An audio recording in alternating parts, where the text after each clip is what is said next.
Sir नमस्कार। हाँ बोलिए सर। क्या नाम है जी आपका? मेरा वर्तमान जो नाम है राजेश मदनलाल भावसार। और इसके पहले मुझे रस सिद्ध योगीराज राजेश अद्वैत इस नाम से लोग जानते थे। सर आपकी क्या कहानी है? आज आप कैमरे के सामने आए हैं अपनी कहानी को लेकर के। बड़े बड़े साइंटिस्ट आपसे मिल चुके हैं, बड़े बड़े सिद्ध लोग आपसे मिल चुके हैं।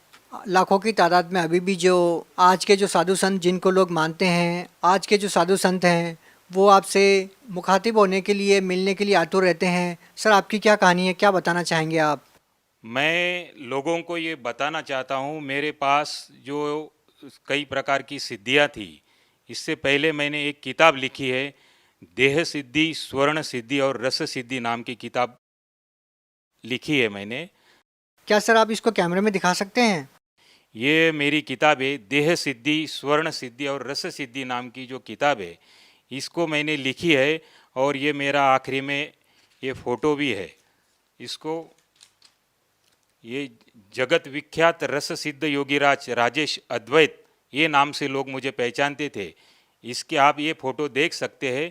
इसके पहले मेरी किस प्रकार की दाढ़ी थी। लोग मुझे मेरे चरण स्पर्श करके, ये पंडित लोग मेरे से आज जो लेके जाते थे वो मैं रहस्य आपके सामने खोल रहा हूँ।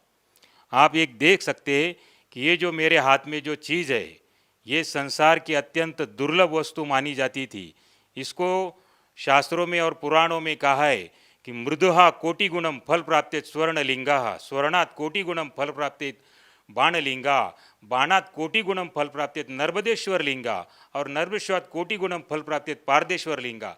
इसके आगे ये भी कहा है कि रसात परतरम लिंग न भूतो न भविष्यति।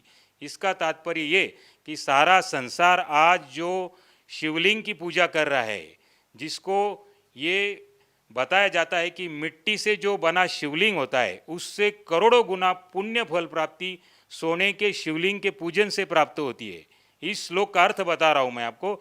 और सोने से करोड़ों गुना पुण्य फल प्राप्ति, जो दूसरे ग्रह से जो उल्का आती है उसका जो पत्थर, उस पत्थर से जो लिंग बनाया जाता है उससे करोड़ों गुना पुण्य फल प्राप्ति होती है। और उससे भी करोड़ों गुना पुण्य फल प्राप्ति जो नर्मदा नदी में निसर्गता तैयार हुआ मिलता है उससे प्राप्ति होती है। और उससे भी करोड़ों गुना पुण्य फल प्राप्ति ये जो पारे से बना हुआ संसार का अत्यंत दुर्लभ पारद शिवलिंग, ये जो आपको दिखा रहा हूँ, इससे प्राप्त होती। इसको कहा है शास्त्रों में कि रसात परतरम लिंग न भूतो न भविष्यति।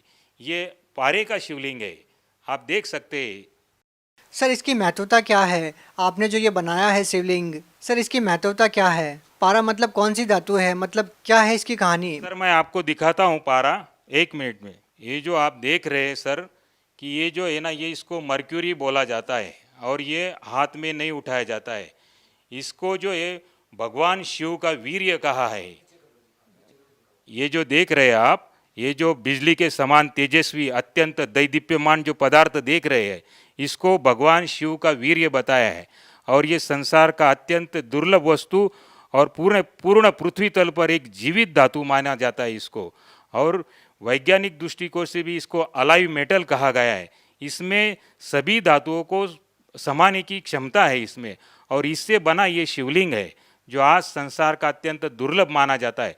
मगर जिस दिन से मैंने संत रामपाल जी महाराज की किताब पढ़ी, उसमें दिया है कि अंध श्रद्धा भक्ति खतरा ये जान, ये जो किताब पढ़ी उसमें पारस या अनेक शिवलिंग के बारे में जो बताया है, कि मैं भी इस प्रकार का पहले जानता था कि ये ब्रह्मा और माया का मिलन है, इस प्रकार मैं समझता था। यानी हम लोग पूजा किस चीज़ की कर रहे हैं और क्या चीज़ की पूजा करना चाहिए, इस प्रकार का ज्ञान संत रामपाल जी महाराज की किताब पढ़ने से मिला।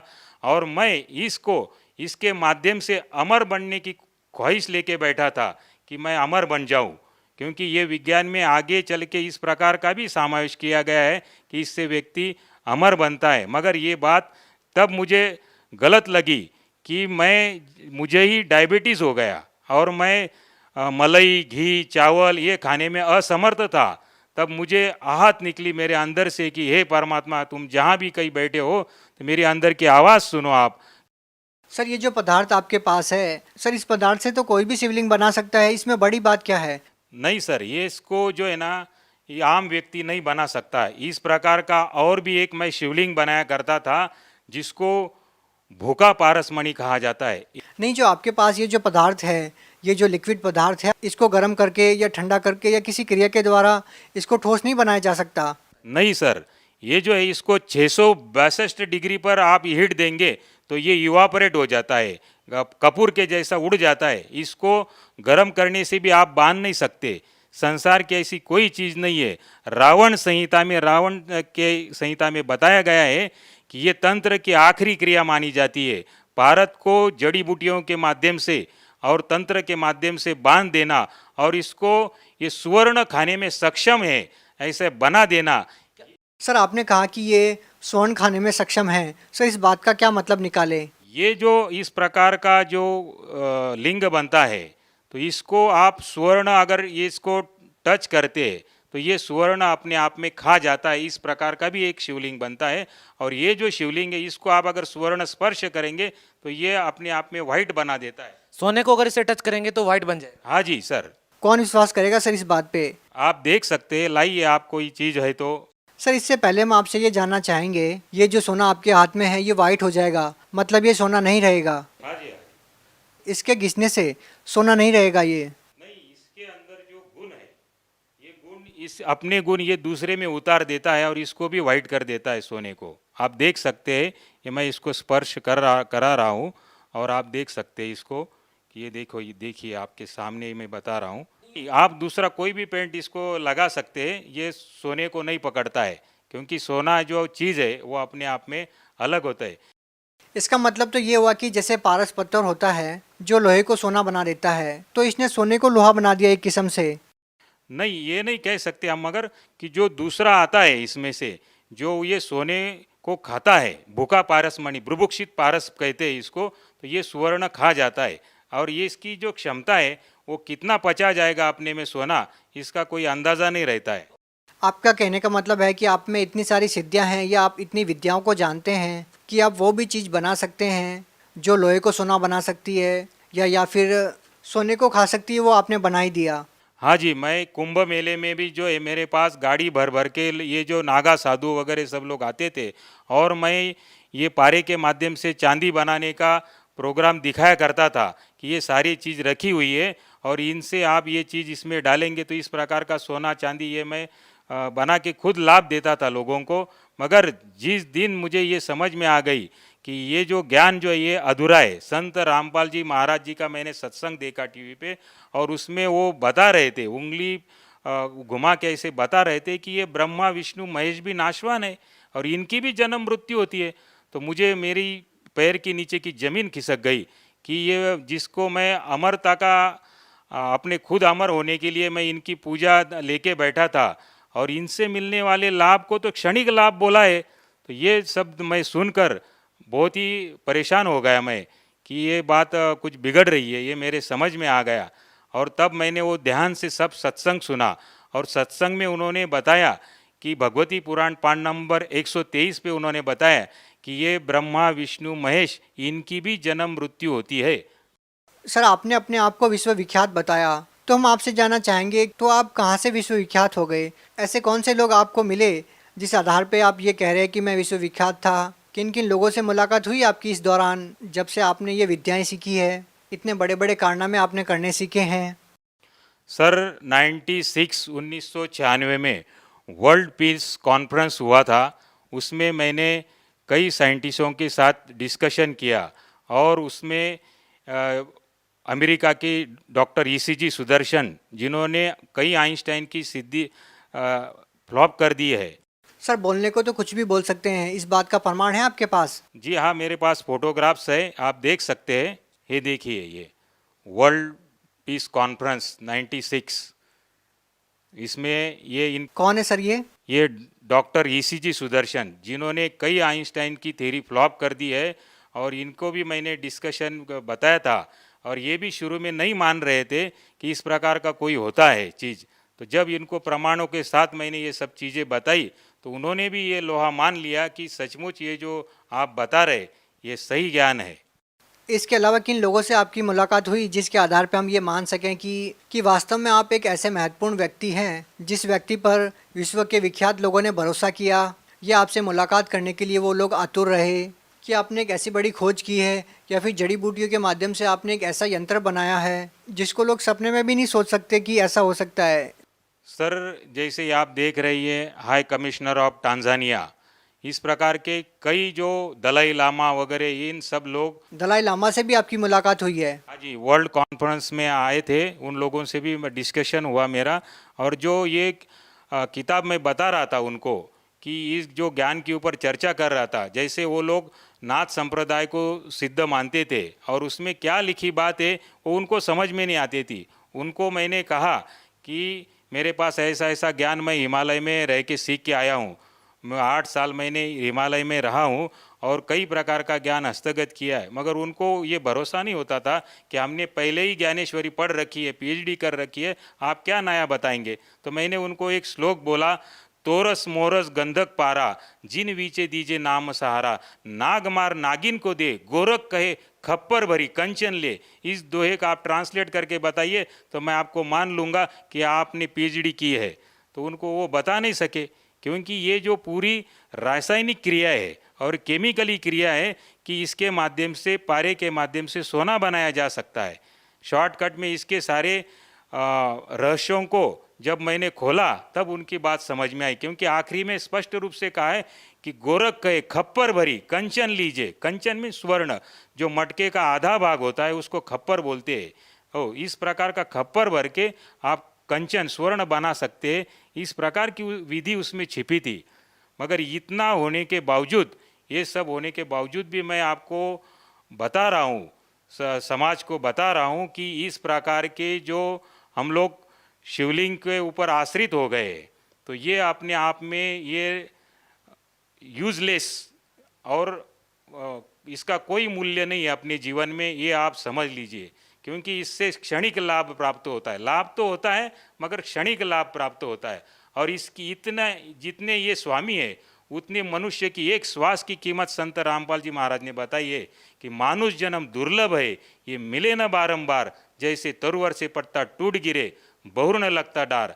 जब ये अपनी कीमत मुझे समझ में आ गई तो मैंने इस यूजलेस इन सब चीज़ों को मैंने छोड़ दिया। आज भी मेरे से लोग संपर्क करते हैं और जब मैं इनके बारे में चर्चा करता हूं तो लोगों की इच्छा होती है सीखने के लिए। मगर मैं सर, जिस चीज़ को आप ये कह रहे हैं कि ये इतना मूल्यवान वस्तु नहीं है जितना संत रामपाल जी महाराज जी ने मूल्यवान वस्तु आपको दी है, लेकिन एक समय था जब शिक्षा मंत्री आपके साथ खड़े होकर के फ़ोटो खिंचवा रहे हैं और आपको विश्वविख्यात मानते हुए आपकी जो साधना है, जो आपने सिद्धियों के द्वारा या जो आपने योग क्रियाओं के माध्यम से जो ये वस्तु आपने बनाई है, उसका महत्व समझते हुए वो शिक्षा मंत्री आपके साथ फ़ोटो खिंचवा रहे हैं, तो कहीं ना कहीं हम ये तो नहीं कह सकते कि ये अंधविश्वास है। जरूर आपने ऐसे किसी चीज़ की खोज की है जो अपने आप में एक महत्वपूर्ण है, लेकिन आज आप ये कह रहे हैं कि इससे भी महत्वपूर्ण चीज़ वो है जो संत रामपाल जी महाराज जी ने आपको दी है। तो क्या आप दर्शकों को ये भी दिखाना चाहेंगे कि शिक्षा मंत्री जी आपके साथ फ़ोटो खिंचवा रहे हैं और उस मुलाकात के क्या मायने निकलते हैं? सर, ये कौन है?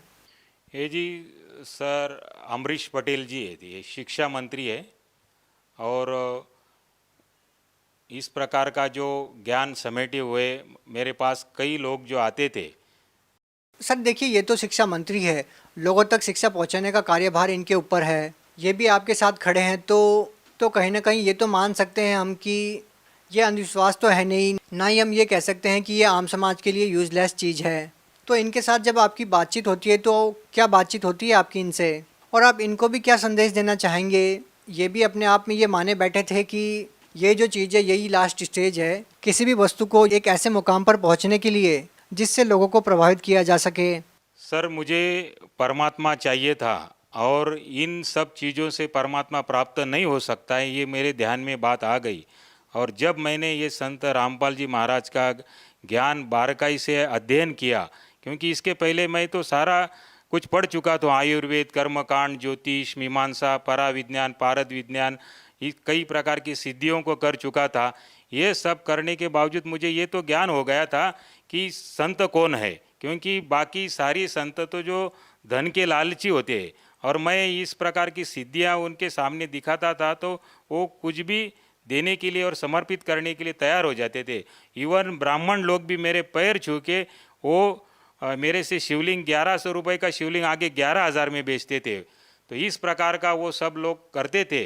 और ये ज्ञान मुझे प्राप्त होने पर संत रामपाल जी महाराज का जो अद्भुत ज्ञान है, अलौकिक ज्ञान है, इसके आगे कोई नहीं। क्योंकि शास्त्रों में एक वाक्य लिखा है कि गुरु बिन वेद पढ़े जो प्राणी, समझे ना सार रहे अज्ञानी। अगर ये लाइन किसी पे सूट होती है तो केवल वो संत रामपाल जी महाराज है, और इनसे बड़ा कोई गुरु नहीं है। क्योंकि मैंने सत्संगों में इनकी जो टीवी के ऊपर जो बात देखी, इनमें जो दमखम है वो किसी गुरु में नहीं है।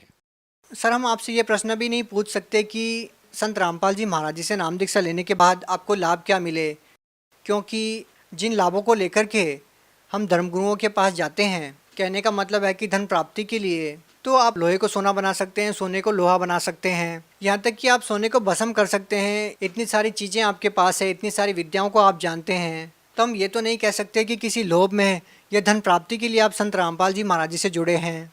तो सर आप संत रामपाल जी महाराज जी से जुड़े क्यों हैं? क्योंकि धन की कोई कमी आपके पास नहीं, क्योंकि आपके पास विद्या एक ऐसी है कि लाखों की तादाद में आज भी धर्मगुरु आपसे मिलने के लिए आतुर हैं कि आप उनको ये सिद्धि सिखा दें, वो भी इस सिद्धि के द्वारा धन प्राप्ति कर सकें। तो सर फिर आप क्या कहना चाहेंगे, संत रामपाल जी महाराज जी से जुड़ने के पीछे का क्या कारण है? संत रामपाल जी महाराज का जब मैंने बारकाई से अध्ययन किया तो ये पूरे शास्त्रों के अनुसार सब चीज़ बताते हैं, जो हमें पहले समझ में नहीं आती थी। क्यों इन्होंने वो बारकाई से सब बताया है कि गीता अध्याय 7 उसमें 12 से 15 में बताया उन्होंने कि रजोगुण ब्रह्मा जी, सतुगुण विष्णु जी, तमोगुण शिव जी, इनसे मिलने वाले क्षणिक लाभ के ऊपर जो मनुष्य प्राणी इन पे आश्रित है वो मूढ़ है, वो मूर्ख है, वो मनुष्यों में नीच है, और वो राक्षस तत्व का जान। इस प्रकार की जो इस गालियाँ ही समझो, ये मेरे को अपने आप में बहुत लग गई।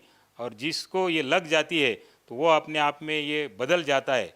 तो ये सचमुच मैंने ये सब देखा और मुझे सच में दिखाई दिया कि हम भी पूजन किसका करते हैं, एक योनि और लिंग का, ये कोई बात है? तो ये यूजलेस और बकवास मानी जाती है ये। सर हम वर्तमान की स्थितियों को देखते हैं तो लाखों की तादाद में लोग कावड़ को लेकर आते हैं और करोड़ों की तादाद में शिव भक्ति की जाती है, भारत देश में ही नहीं पूरे वर्ल्ड में। और वो लोग जब कावड़ लेकर आते हैं, गंगा जल लेकर आते हैं और शिवलिंग पर चढ़ाते हैं, लेकिन आप ये कह रहे हैं कि एक ऐसी पवित्र वस्तु से आपने शिव के वीर्य से एक ऐसी वस्तु का निर्माण किया जिसको आपने बताया कि रावण क्रिया योग में उसको सबसे श्रेष्ठ माना गया है, और आप उसको भी ये कह रहे हैं कि ये यूजलेस है। तो आप उन शिव भक्तों को क्या संदेश देना चाहेंगे इसके बारे में? मैं शिव भक्तों को ये बता रहा हूँ कि इसमें ये भी कहा है, लिंग सहस्रस्य यत् फलम सम्य गर्जनात् तत्फलम कोटि गुणितम रस लिंगार्चनात् भवेत् ब्रह्म हत्या सहस्राणी च गो हत्या शतानी च तत्क्षण द्विलयांति रस लिंगस्य समर्पित।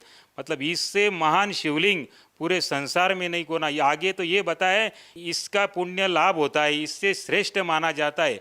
और ये शिवलिंग प्राप्त करके, ये विद्या मैं प्राप्त करके भी मैं आप लोगों को बता रहा हूँ कि ये जो ज्ञान है इससे ज़्यादा मनुष्य की एक श्वास की कीमत है। कि कहता हूँ कहीं जात हूँ, कहूँ बजा कर ढोल, श्वास जो खाली जात है ये 3 लोक का मोल। और ये ब्रह्मा विष्णु महेश भी ये 3 लोक के अधिपति है, स्वर्ग पृथ्वी और पाताल के अधिपति है। आप समझो आप किस चीज़ की पूजन कर रहे।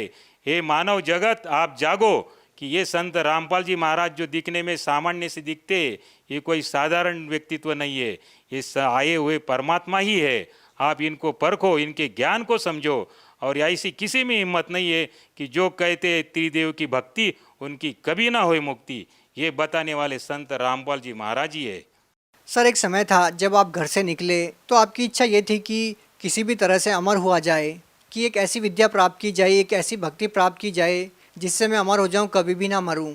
लेकिन आपके साथ समस्या ये आ जाती है कि आपको डायबिटीज़ हो जाती है और आपको बहुत सारे परहेज़ करने पड़ते हैं, कि आपको वो खाना भी नहीं खाया जाता जो आप खाना चाहते हैं। तो हम आपसे ये जानना चाहेंगे कि एक ऐसे इतने बड़े सिद्ध पुरुष की वो अपनी बीमारी अपनी क्रियाओं से तो ठीक नहीं कर पा रहा था, क्या संत रामपाल जी महाराज जी की शरण में जाने के बाद वो समस्या आपकी ठीक हुई? हाँ जी, जैसे ही मैंने संत रामपाल जी महाराज जी से दीक्षा ली तो मुझे अपने आप में समझ में आया कि मेरे शरीर में कोई परिवर्तन हो रहा है। और इस प्रकार का परिवर्तन हुआ तो धीरे धीरे ये सब चीज़, मैं पहले मलाई खाता नहीं था और चावल नहीं खाता था और दूध भी पीने से मुझे डर लगता था। तो ये जैसे ही मैंने दीक्षा ली तो मेरे अंदर एक प्रचंड परिवर्तन होते गया और आज मैं सभी तरह की चीज़ें खा सकता हूँ, पी सकता हूँ और यही मेरे लिए बहुत ही आनंद की बात है कि मेरा स्वास्थ्य लाभ हो गया, मैं सुदृढ़ हूँ और किसी प्रकार की आज बीमारी नहीं है मुझे, क्योंकि तन का सुख ये सबसे बड़ा सुख है। तो ये चीज़ का भी ज्ञान संत रामपाल जी महाराज ने ही बताया है। तन दर सुखिया कोई न देखा, जो देखा सो दुखिया हो। तो ये बात सत्य लागू पड़ती है कि समाज को ये ज्ञान न होने के वजह से वो इन चीज़ों के पीछे दौड़ रहा है। सर देखिए, हिंदुस्तानी नहीं, दुनिया की आधी आबादी चमत्कार के ऊपर आश्रित रहती है और चमत्कार दिखाने वाले पुरुष को वो भगवान मानने लग जाती है। जो आप सहज में ही लाखों लोगों का प्रतिनिधित्व कर सकते थे, आप लाखों लोगों को भ्रमित कर सकते थे यदि आप चाहते तो। जैसे कि हम उदाहरण ले तो लाखों की तादाद में अभी भी छोटे छोटे जो धर्मगुरु हैं वो लाखों लोगों को भ्रमित किए हुए हैं। ऐसा ही हम एक उदाहरण देखते हैं तो एक साईं बाबा नाम से महाराष्ट्र में एक संत हुए हैं जो करोड़ों लोगों को अपना शिष्य मानते हैं और करोड़ों लोग अपना उनको एक इष्ट देव के रूप में देखा है और सचिन तेंदुलकर, लता मंगेशकर जैसे लोग उनके शिष्य रहे हैं। ऐसे ही चमत्कारिक विधियों के द्वारा उन्होंने लाखों लोगों का प्रतिनिधित्व किया है। तो सर हम आपसे जानना चाहते हैं कि आप उन लोगों के लिए एक माकूल जवाब है जो उन बाबाओं को अपना इष्ट देव मानते हैं और उन बाबाओं के ऊपर आश्रित हो जाते हैं। आप उन लोगों को क्या कहना चाहेंगे जो केवल चमत्कार को ही नमस्कार करते हैं, जो कि आपने चमत्कार को नमस्कार नहीं, आपने भक्ति को तवज्जो दी है और आपने संत रामपाल जी महाराज जी को अपना गुरु बनाया है। सर, संत रामपाल जी महाराज में जो बात है वो आज तक किसी धर्मगुरु ने ये बात दिखाई नहीं, क्योंकि उन्होंने जो भी बात बताई है पूरा भगवत गीता के अनुसार, वेद शास्त्रों के अनुसार, उसमें उन्होंने ये बताया कि कबीर देव ये भगवान है, ये सोम प्रभु है, अमर परमात्मा है। और जब ये बात भी मुझे लग गई, क्योंकि ब्रह्मा विष्णु महेश तो नाशवान है और ये अमर परमात्मा तो ये है, तो जब से मैंने ये बात सुनी, क्योंकि मेरे अंदर वो जिज्ञासा ही थी कि अमर बनने की जिज्ञासा, तो ये जिज्ञासा से लेकर मैं उन बातों की खोज करता गया और जो संत रामपाल जी महाराज ने जो बातें बताई है तो वो 100%, 1001% सत्य बात है और इससे बड़ी कोई बात नहीं दिखती मुझे। सर इसमें कोई संदेह नहीं है कि आपके अनुभव को सुनकर के लाखों की तादाद में लोग प्रभावित होंगे, लेकिन साथ में ही उनके जहन में सवाल ये भी आएगा कि जिस संत से आप जुड़े हैं वो अभी जेल में है, तो वो कैसे वो उस संत से नाम दीक्षा ले सकते हैं जो जेल में हैं? वो कैसे उन लोगों के जो कष्ट हैं, उनके जो दुख हैं वो दूर कर पाएंगे? इसमें संत रामपाल जी महाराज ने पूरे वर्ल्ड में हर डिस्ट्रिक्ट में उनके सेंटर है, जो नीचे जो पीली पट्टी आती है। सर सेंटर है वो ठीक है, लेकिन लोगों को ये विश्वास ही नहीं हो पाएगा कि जो संत खुद जेल में है वो दूसरे लोगों को राहत कैसे दे पाएंगे?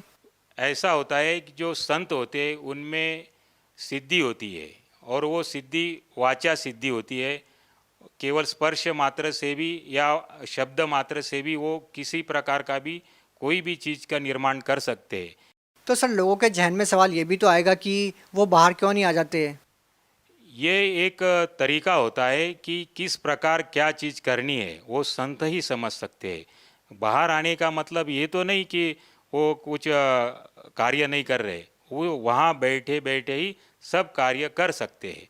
और तत्व ज्ञान के हिसाब से या दिव्य दृष्टि से अगर हम देखा जाए तो ये जिस ब्रह्मांड में हम लोग रह रहे, तो ये ब्रह्मांड ही हम त्रिगुणमयी माया से बंधा हुआ है और सभी हम लोग जेल में हैं और इस जेल से ही छुटवाने के लिए वो आए हैं।